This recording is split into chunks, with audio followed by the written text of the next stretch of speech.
বিতৰ্কৰ আৱৰ্তত সোমাই পৰিছে মধ্য গুৱাহাটীৰ এজেপিৰ প্ৰাৰ্থী কুংকি চৌধুৰীৰ পৰিয়ালটো। এই গৰুৰ মাংসৰ পিচটো লৈ তেওঁ গৰুৰ মাংস খায়। দেশৰ ঘোৰ শত্ৰুক সমৰ্থনৰ মহা অভিযোগ।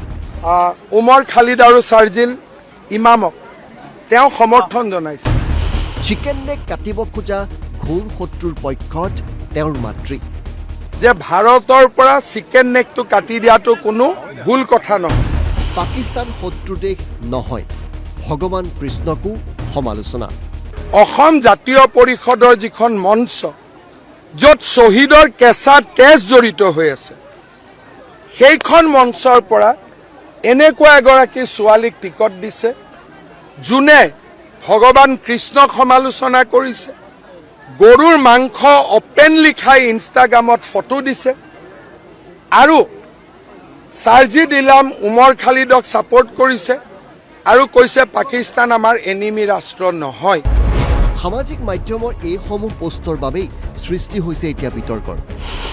নিষিদ্ধ মাংসৰ মুকলি ভক্ষণ, নিষিদ্ধ মাংসৰ ম'মৰ ৰেচিপি, দেশৰ শত্ৰুক সমৰ্থন,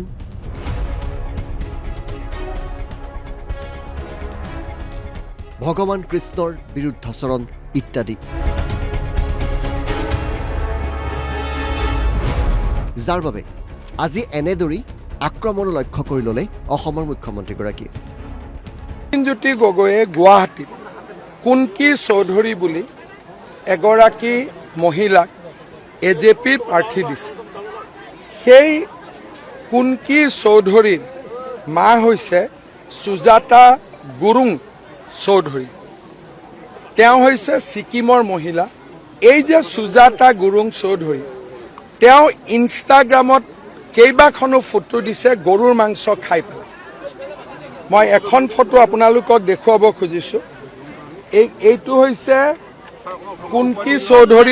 কুংকি চৌধুৰীৰ মা সুজাতা গুৰুং চৌধুৰী।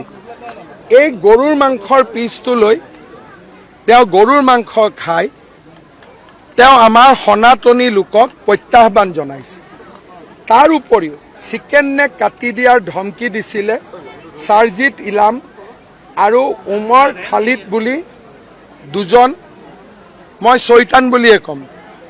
এই সুজাতা গুৰুং চৌধুৰী তেওঁৰ ফেচবুকত অপেনলি গোটেই পাৰ্টিটোক তেওঁ অপেনলি সমৰ্থন কৰি উমৰ খালিদ আৰু চাৰ্জিল ইমামক তেওঁ সমৰ্থন জনাইছে যে ভাৰতৰ পৰা চিকেন নেকটো কাটি দিয়াটো কোনো ভুল কথা নহয়। দ্বিতীয়তে তেওঁ কৃষ্ণৰ ওপৰত কৈছিল যে ভগৱান কৃষ্ণৰ ওপৰত মোৰ কোনো আস্থা নাই। এই কুংকি চৌধুৰীৰ মাক সুজাতা গুৰুং চৌধুৰীয়ে কৈছিল আমি পাকিস্তানক ৰাজনৈতিক সাধাৰণ কথোপকথনত শত্ৰু হিচাপে ৰাখিছোঁ, কিন্তু তেওঁলোক আচলতে শত্ৰু হয় নেকি? তাৰমানে লুৰিণজ্যোতি গগৈয়ে অসম জাতীয় পৰিষদৰ যিখন মঞ্চ য'ত শ্বহীদৰ কেঁচা তেজ জড়িত হৈ আছে, সেইখন মঞ্চৰ পৰা এনেকুৱা এগৰাকী ছোৱালীক টিকট দিছে যোনে ভগৱান কৃষ্ণক সমালোচনা কৰিছে, গৰুৰ মাংস অপেনলি খাই ইনষ্টাগ্ৰামত ফটো দিছে আৰু চাৰ্জিদ ইলাম উমৰ খালিদক ছাপোৰ্ট কৰিছে আৰু কৈছে পাকিস্তান আমাৰ এনিমি ৰাষ্ট্ৰ নহয়। মই লুৰিণজ্যোতি গগৈক প্ৰত্যাহ্বান জনাম, কুংকি চৌধুৰীৰ মাকৰ বিষয়ে মই কোৱা কথাখিনি তেওঁ মোক প্ৰত্যাখ্যান কৰক। Bureau' report, Assam live 24।